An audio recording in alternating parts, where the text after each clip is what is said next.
पहले तो मैं उस MP साहब को चैलेंज करता हूं, अगर आपका बेटा आपका पुत्र हो हमारे पास भेजो, आपका अग्निवीर हो ना हो 10,000 रुपये सिक्योरिटी में हम रखेंगे उसको अपने पास। वो है लाश एक ताबूत में बंद हो गए, एक गरीब परिवार के घर पे आती है, एक गांव में आती है, सबसे पहले फूलों की माला लेके वही नेता वहां भाषण गोता है, भाषणों के ढकोसले देता है। हम इसको सलाम करते हैं, इसने देश के लिए शहादत दी। अरे घटिया आदमी, तू अपनी क्यों नहीं बताता है शहादत? ये शहादत नहीं, ये तुम्हारी जो सरकार उसने जान ली है एक गरीब परिवार के बच्चे की, एक गरीब। नमस्कार, मैं हूं अजय भारद्वाज और आप इसमें ग्राउंड मीडिया देख रहे हो। और आप सभी को पता है कि युवा आंदोलन यानी कि जवानों का एक आंदोलन की शुरुआत हो चुकी है। उसी को लेकर के एक बार फिर हमारी टीम है सांपला में मौजूद। और कल 102 पंचायतों ने एक बड़ा फैसला लिया था, वो भी हम आपके सामने लेकर के आए थे। फिलहाल अग्निपथ योजना को लेकर के जो देश का युवा बबूला है उसी को लेकर के रस्सीकार एक बार फिर हमारे साथ मौजूद है। सबसे पहले तो राम राम साहब। आपको भी राम राम। जितने दर्शक आपके चैनल के माध्यम से देख पा रहे सभी साथियों को रश्मिकारा की तरफ से राम राम। बिल्कुल अर्ज भाई, एक फैसला लिया गया यहाँ पर आज, फिर अंतिम फैसला, क्या कहना चाहिए फैसले को लेकर के? देखिए, इस चीज को अंतिम फैसला नहीं कह सकते जी, क्योंकि अंतिम फैसला इसलिए नहीं है, जैसे जैसे आंदोलन आगे बढ़ता रहता है फैसले बदलते जाएंगे, आंदोलन में बदलाव आता जाएगा, तो ये अंतिम फैसला नहीं है। तो भाई साहब, क्या लगता है इस योजना को लेकर के, मतलब ये पंचायतें रखी जा रही है, तो मतलब ठोस फैसला तो लेना चाहिए ना? देखो, पहले हम बात करते हैं हम किस चीज के लिए इकट्ठे हो रहे हैं जी। अग्निपथ के लिए, अग्निवीरों के लिए। एक्चुअली लड़ाई क्या है, पहले तो आप लोगों को ये समझाता हूँ। फौज के लिए बच्चे जी जान देने को क्यों तैयार हैं? एक फौज की ये नौकरी सब क्यों करना चाहते हैं? आप सभी साथियों को बता दूं भाई, जितने साथी मेरी आवाज को सुन पा रहे हैं, एक 1941 में जिस वक्त हम गुलाम थे, एक आदमी का जन्म हुआ था, एक बच्चे का जन्म हुआ था जिसका नाम था जसवंत सिंह रावत जी। और 1962 में जब भारत और चीन की जो लड़ाई हुई, उस लड़ाई के दौरान वो जसवंत सिंह रावत मृत्यु को प्राप्त हो गया था। सबसे बड़ी चीज है, अगर मैं डिटेल में जाऊंगा तो लंबी बात हो जाएगी, लेकिन आपको छोटी बात बताता हूं। जसवंत सिंह रावत पूरा 3 दिन 72 घंटे तक एक आदमी 300 आदमियों को मार दिए थे उसने, अकेले ने 300 चीनी मार दिए थे। उसके बाद चीनी आदमी उसकी गर्दन उतार के अपने साथ लेके गए कि हम अपने देश में ये दिखाएंगे, इतना बहादुर आदमी। जब उसको लेके गए, हमारा समझौता हुआ, समझौता होने के बाद उसने वो उसकी गर्दन वापिस लौटाई। वापिस लौटाने के बाद आज भी ये कहा जाता है, आज भी उसका वहां मंदिर बना हुआ है, आज भी उसके कपड़े डेली प्रेस होते हैं, आज भी वो आदमी ड्यूटी करता है हमारे देश के लिए, यानी कि उसको शहीद का दर्जा नहीं दिया गया है। उसके कपड़े आज भी प्रेस होते हैं, उसका आज भी ड्यूटी टाइम है। अब 2016 में शायद उसको रिटायर कर दिया सेना से, उसकी पोस्टें भी बढ़ी, यानी कि जिस आदमी की गर्दन चली गई, जो आदमी हमारी आंखों के सामने मृत्यु को प्राप्त हो गया, उसको शहीद का दर्जा भी नहीं दिया गया। क्यों नहीं दिया गया? क्योंकि उसको मरा हुआ मानते ही नहीं, उसको मृत्यु नहीं मानते। ये होता है देश के लिए जनून, यानी कि अकेला आदमी 72 घंटे तक 300 आदमियों से लड़ता है। ऐसे ऐसे जनूनी आदमी जो देश सेवा करना चाहते थे, उन आदमियों को, उस फौज को खोखला कर दिया है। खोखला कैसे कर दिया है?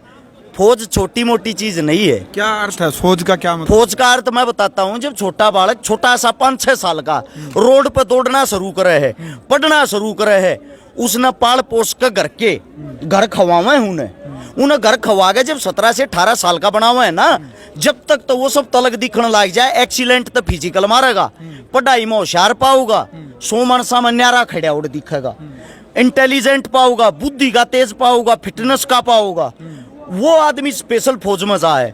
जब वो एक्सीलेंट फिजिकल मारते है, फिजिकल मारने के बाद भी उसकी हालत ऐसी हो जाए, कई बारी सिफारिश उसकी नहीं होती।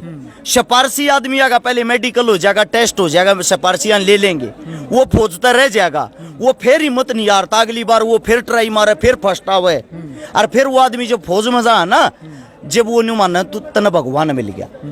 उनकी इसके प्रति एक श्रद्धा है, देश के प्रति, वे देश को समर्पित हैं, वे तैयारी है इस चीज की करें। नौकरी तो सरकारी और बतेरी है, लेकिन रोड़ा है देश की इज्जत बचाने का, रोड़ा है देश की रक्षा करने का, रोड़ा है देश के लिए शहीद होने का। और नेता मंत्रियों ने फौज को क्या बना रखा है? ये तो थी फौज की तैयारी। अब सुनो, नेता मंत्रियों ने क्या बना रखा? डमरू। वो कैसे?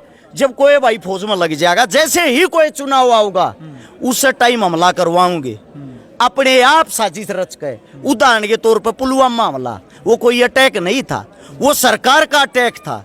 सच्चाई तो ये है वो अटैक के बीजेपी की सरकार दोबारा ले आ गया, वो अटैक के दोबारा से प्रधानमंत्री बना गया। एक बात नोट कर लेना, जब भी उत्तर प्रदेश के अंदर चुनाव होगा या भारत देश के अंदर चुनाव होगा, उसी वक्त आपको देख लेना पाकिस्तान हमारे को आंख दिखा रहा है, चीन हमारे पे आक्रमण कर रहा है। आज दोनों शांत क्यों बैठे हैं भाई? आज पाकिस्तान भी शांत है, चीन भी शांत है। किस लिए? सोचने की बात है ये, क्योंकि ये हमारे नौजवानों को चुनावी मुद्दा बनवा के सरेआम मरवा देते हैं। सरेआम मरवा के फिर उनकी लाश पे अपनी राजनीतिक रोटियां सेकते हैं। जब वह लाश एक ताबूत में बंद हो गए, एक गरीब परिवार के घर पे आती है, एक गांव में आती है, सबसे पहले फूलों की माला लेके वही नेता वहां भाषण गोता है, भाषणों के ढकोसले देता है। हम इसको सलाम करते हैं, इसने देश के लिए शहादत दी। अरे घटिया आदमी, तू अपनी क्यों नहीं बताता है शहादत? ये शहादत नहीं, ये तुम्हारी जो सरकार उसने जान ली है एक गरीब परिवार के बच्चे की, एक गरीब परिवार के बेटे की। और जब उसकी जान लेते हैं, उसकी शहादत चली जाती है, उसके बाद क्या करते हैं? वही घोषणा करेंगे 20 से 30 लाख रुपए की। उस घोषणा से सब तालियां बजाएंगे, वाह भाई वाह, हमारे नेताजी ने बहुत ही अच्छा काम कर दिया। और उसके बाद दोबारा से उसी नेता के पीछे दुनिया पागल हो जाएगी, क्योंकि उस 20-30 लाख रुपए में सारी जनता की, सारी पब्लिक का दिल जीत के दोबारा से वही नेता वोट फिर खरीद गया। लेकिन उस परिवार की वंशवेल का क्या होगा? मैंने पहले भी बताया था, आज फिर बता रहा हूं। इकलौते हरियाणा और पंजाब में 5000 परिवार ऐसे हैं जिनके अकेले अकेले बेटे थे, वो बॉर्डर पर शहीद हो गए। आज उनकी वंशवेल भी नहीं है, उनका परिवार ही खत्म हो गया, उनका परिवार ही तबाह हो गया। और हरियाणा प्रदेश, राजस्थान प्रदेश, उत्तर प्रदेश, बिहार इस चीज की लड़ाई इसलिए लड़ रहे हैं क्योंकि जो देश की रक्षा वो सबसे ज्यादा हम करते हैं। वहां सीना अड़ा के हमारे भाई, हमारे बच्चे खड़े हैं। गुजरात के आप आंकड़े खंगाल के देखना, गुजराती बाबू कितने फौज में जाते हैं? आपको नाम मात्र मिलेंगे, 1 से 2%, 1% मिलेंगे, 1% का भी कुछ हिस्सा। गुजराती बाबू सारे के सारे अपना धंधा करें, बिजनेस कर रहे हैं। उसी बिजनेसों को मोदी बढ़ावा दे रहा है, उसी बिजनेसों को उनको लोन दे रहा है, उसी बिजनेसों के लिए उनके अलग अलग तरकीब दे रहा है। लेकिन हमारे किसानों के बेटे, किसान पुत्र हैं, इनके लिए क्या दे रहा है भाई? इनके लिए क्या कर रहा है?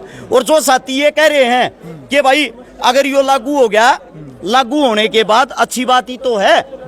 आज घोषणा पे घोषणा हो रही है, खट्टर साहब घोषणा कर रहे हैं इनको सरकारी नौकरी मैं दूंगा, योगी जी घोषणा कर रहे हैं इनको सरकारी नौकरी मैं दूंगा, कई MP साहब घोषणा कर रहे हैं अग्निवीरों को सिक्योरिटी की नौकरी में हम रखेंगे। पहले तो मैं उस MP साहब को चैलेंज करता हूं, अगर आपका बेटा, आपका पुत्र हो, हमारे पास भेजो। आपका अग्निवीर हो ना हो, 10,000 रुपये सिक्योरिटी में हम रखेंगे उसको अपने पास। करता है फालतू की बकवास, कोई भी बोल देते हैं। जो अपने घर से इतना सब कुछ खाता है, 15 से 20 लाख रुपए लग जाते हैं बच्चा जब 18 साल का होता है, उसकी पढ़ाई में, उसको खिलाने में, उसको पिलाने में, उसके खर्चे में, उसके लालन पालन में। और इतने रुपए लगने के बाद 4 साल की नौकरी में क्या कमा के लाएगा? आंकड़े आप लोगों को बताए भी थे, सिर्फ और सिर्फ टोटली उसको मिलेंगे 4,80,000 रुपए। उस 4,80,000 रुपए मिलने के बाद वही आदमी एक प्राइवेट जॉब करेगा। और ये घोषणा झूठे जुमले किस लिए हैं? गौर से देखो इस बात को। सरकारी नौकरी कंपनियां भी घोषणा करने लगी, अग्निवीरों को हम रखेंगे, सिर्फ अपने बेनिफिट के लिए। अगर तुम लोगों को रखना है और सरकारी नौकरी देनी, इससे पहले ही दे दो ना भाई, अब दे दो। अब कौन से बता रही है कि अब नौकरी नहीं है, 4 साल के बाद नौकरी हो जाएगी? ये जुमला है 2024 से अगली तैयारी का। यानी कि अगर हमारी सरकार नहीं बनाओगे, ये घोषणा करा करेंगे, फिर हमारी सरकार नहीं बनाओगे तो तुम को नौकरी नहीं देगा, अग्निवीरों हमारी सरकार बनाओ जब नौकरी देंगे। बिल्कुल अरज भाई, देखो आर्मी के चीफ भी और कई इस मुद्दे को पर लाइव आने लग रहे हैं लगातार, सबकी अपनी पर्सनल राय है। अच्छा, एक व्यक्ति का कमेंट आता है, बदलाव जरूरी है, मतलब परिवर्तन तो होएगा भाई, जनसंख्या इतनी बढ़ने लग रही है, हर 4 साल में रिटायरमेंट आ करेगी, नए बच्चा नौकरी मिला करेगी, इतनी जनसंख्या पर नौकरी कैसे दे पाओगे सभी? देखो मेरा ये कहना है जी, जो बड़े बड़े जर्नल हैं, कर्नल हैं जी, जो इस फैसले का स्वागत कर रहे हैं, उनके आंकड़े खंगालना तकरीबन बीजेपी के पीठू हैं, क्योंकि जो सरकार का पीठू होगा बड़े ओहदे पे वही बैठेगा, सरकार चाहे कोई भी हो, कांग्रेस हो बीजेपी हो। दूसरी बात यह है उनका स्वागत है, हम उनका फैसला मानने को तैयार हैं। उनको काफी साल हो चुके हैं नौकरी करते हुए, युवाओं को मौका दे, अपने पद से इस्तीफा दें, इस्तीफा दे के यहाँ आंदोलन में आए, हमारे साथ मिलकर लोगों को समझाए कि भाई हमने इस्तीफा दे दिया इतनी बड़ी कुर्सी से, वो आप लोगों को समझाने के लिए दिया है। और जितने नेता हैं, मंत्री हैं, संतरी हैं, प्रधानमंत्री है, उसका भी स्वागत है। भाई आप अपने पद को छोड़ दो कि भाई हमारे को ज्यादा समय हो गया देश सेवा करते हुए, नए युवाओं को, नए चेहरों को मौका मिलना चाहिए। हम आप लोगों के लिए पद छोड़ रहे हैं, जब हम छोड़ सकते हैं तो आप 4 साल की नौकरी नहीं कर सकते। हम उनके फैसले का हार्दिक अभिनंदन करेंगे, हमारे साथ आए और अपना पद पहले खुद छोड़ के दिखाएं। बिल्कुल अरस भाई, TOD यानी कि टूर ऑफ ड्यूटी, एक टूर की तरह नौकरी रहेगी मात्र 4 साल की। और जो वहाँ पर युवा जो अग्निवीर बनेंगे, जो पढ़ाई करेंगे, तो पढ़ाई की जो डिग्री होगी वो भी मानी जाएगी, और मतलब 20 से 22 लाख रुपये होगी। तो मतलब जो गरीब घर के बेटे हैं, मतलब ग्रामीण क्षेत्र में इतनी उम्र में उन्हें नौकरी भी कौन मिलती है, इतने रुपये उनका हाथ लागेंगे। एक छोटी बात और सोचो आप, अगर सरकार पलटेगी, आज ये सरकार है, कल और कोई आएगी या परसों और कोई आएगी, और उस टाइम पे जैसे कि जो उड़ान है हरियाणा पुलिस में भर्ती करे थे, उन नई बीजेपी का डलना गिरी है। और जो चौटाला ने हरियाणा पुलिस में अपने समय में भर्ती करे थे, उन उड़ान काट दिए थे। तो सोचने की बात है, ये अग्निवीर अगर ईब लादे है बीजेपी, आगा जाए सरकार और कोई, फिर वे इन गलात मार कर काट देंगे, तो कड़े के रहेंगे। भाई सोचने का मुद्दा है हो, ये सिर्फ अपना पार्टी प्रचार करने के लिए, अपने आप को ऊंचा दिखाने के लिए ये चीजों तो कर रहे हैं। लेकिन 1% सरकार बदलेगी, सरकार बदली होगी, तो उस टाइम पे इनकी जिम्मेदारी कौन लेगा? क्या किसी स्टैम्प पेपर पे लिख के दे सकते हैं कि इनको नहीं निकाला जाएगा? ऐसा है, हर एक चीज जुमलेबाजी है, लोगों का ध्यान अपनी तरफ आकर्षित करने लग रहे हैं। एक बारी कैसे न कैसे करके लोग भर्ती हो जाए, भर्ती होते 4 साल की नौकरी करेंगे, 4 साल की जो नौकरी करेगा उनके लात मार के अंबानी, अडानी, टाटा, बिरला, बड़ी बड़ी कंपनियां हैं, उनके साथ इनको जोड़ देंगे। वहां भी इनका वो कराया जाएगा सौदेबाजी ऐसे करी जाएगी, 15,000 रुपये ऊपर से उनकी तरफ से रुपए मिलेंगे, 2,000 सरकार बरतेगी, 13,000 इनको देगी। इन पे भी एहसान रहेगा, आप लोगों को नौकरी दिलवाई के नहीं, और 2,000 रुपये खुद खाएंगे, कमीशनबाजी बढ़ेगी। बिल्कुल अरस भाई, 2 बार खाप पंचायत इकट्ठी होली बड़ी, लेकिन जो युवा जिनकी नौकरी जाने का बड़ा खतरा है, मतलब वो शामिल नहीं हो रहे इसमें। लेकिन बड़े बुजुर्ग, जो हमारे बड़े बुजुर्ग किसान, वो शामिल हो रहे, जवान क्यों नहीं आ रहा? देखो, पहली बात तो ये, युवाओं के हाल फिलहाल एग्जाम चल रहे हैं जी, सबके पेपर चल रहे हैं इस टाइम पे, हाल में 5 दिन हो गए हैं लगातार, वे अपना पेपर देने में व्यस्त हैं। दूसरी बात ये है, युवाओं को खुद जानबूझ के नहीं बुला रहे, युवाओं को इसलिए नहीं बुला रहे, जो पंचायत होती है, पंचायत में हमेशा बड़े बुजुर्ग फैसला लेते हैं, युवाओं का जो संगठन होता है उसके 1-2 चेयरमैन आदमियों को बुला लेते हैं, ताकि वो अपना पक्ष रख सके, अपनी बात रख सके। हमारा ये मानना है, युवा साथियों को केस ना लगे, क्योंकि एक रोजगार के लिए लड़ाई, अगर केस लग गया तो रोजगार कहां से मिलेगा?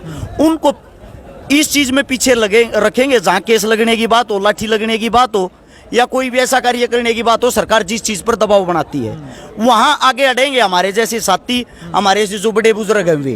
बिल्कुल अरस भाई, लास्ट में मोदी सरकार को और खट्टर सरकार को क्या चेताना चाहेंगे ग्राउंड मीडिया के माध्यम से? देखो, हम सरकार से एक ये विनती करते हैं, आप लोग बार बार ऐसा कानून लेके आ रहे हो, आम जनता को खंगाल के देख रहे हो। एक बात नोट रखे प्रधानमंत्री साहब, CM साहब, आज नहीं तो कल, कल नहीं तो परसों ये जनता जागरूक होगी, जनता जागेगी। जिस दिन जनता जागेगी ना, उस दिन हिसाब भी लेगी। आप लोगों को लुकने के लिए, छुपने के लिए जगह नहीं पाएगी। आप सोशल मीडिया पे अपना प्रचार करने के लिए, अपनी पार्टी का प्रचार करने के लिए इतने 1000 करोड़ रुपए बेकार करते हो, इतने 1000 करोड़ रुपए में तो युवाओं का भला हो जाएगा। आप ये पार्टी प्रचार छोड़ के, आप ये अपने बैनर और ये जो खर्च होता है उनको छोड़ के अगर अपने देश पर ध्यान दो ना, तो आपका देश अपने आप ही जय जयकार करने लग जाएगा, आपको पोस्टर चिपकाने की जरूरत नहीं पड़ेगी। जो युवा हैं, इन पर आप जो बार बार ये उल्टे सुल्टे अनाप शनाप कानून लेके आते हो, कम से कम एक कोई अच्छी सी कमेटी बैठाया करो, कमेटी बना के अच्छे फैसले लिया करो। अब आप ये सोचोगे मैं इतनी बड़ी बात क्यों बोल रहा हूँ? मैं इसलिए बोल रहा हूँ, जिस दिन से ये तोड़ लेके आए हैं, 1 हफ्ते के अंदर आप लोगों ने 4 बदलाव कर लिए। अगर ये सही होता तो 4 बदलाव क्यों करते? बिल्कुल। और आने वाले समय में आप इसको 100% वापिस भी लोगे, फिर कह दोगे कि ये लोगों के समझ नहीं आया। ये सिर्फ ये चीजें आरएसएस को, बीजेपी को और आपके अंधभक्तों को ही समझ क्यों आती है और किसी को समझ आती ही नहीं पूरे देश को। तो कृपया करके इतनी अग्नि परीक्षा लेनी छोड़ दें, देश को एक देश की तरह संभालें, इसको पाकिस्तान ना बनाएं। अमीर अमीर होता जा रहा है, गरीब गरीब होता जा रहा है। बिल्कुल भाई, वीडियो आपने देख लिया। फिलहाल हमारे साथ सामाजिक कार्यकर्ता अरज शिकारा मौजूद थे। इनकी क्रिया की प्रतिक्रिया यानी कि इस मुद्दे को लेकर के, अग्निपथ योजना को लेकर के जो इनकी राय है वो अब आपने सुन ली है। आपने भी अपनी पर्सनल राय कमेंट बॉक्स में रखनी है। यदि आपको ये वीडियो अच्छी लगी तो वीडियो को ज़्यादा से ज़्यादा शेयर करें। ग्राउंड मीडिया के लिए अपने कैमरा शो गिंजार के साथ मजा भारद्वाज। राष्ट्र निर्माण की जानकारी के लिए ग्राउंड मीडिया चैनल को सब्सक्राइब करें और शेयर करें।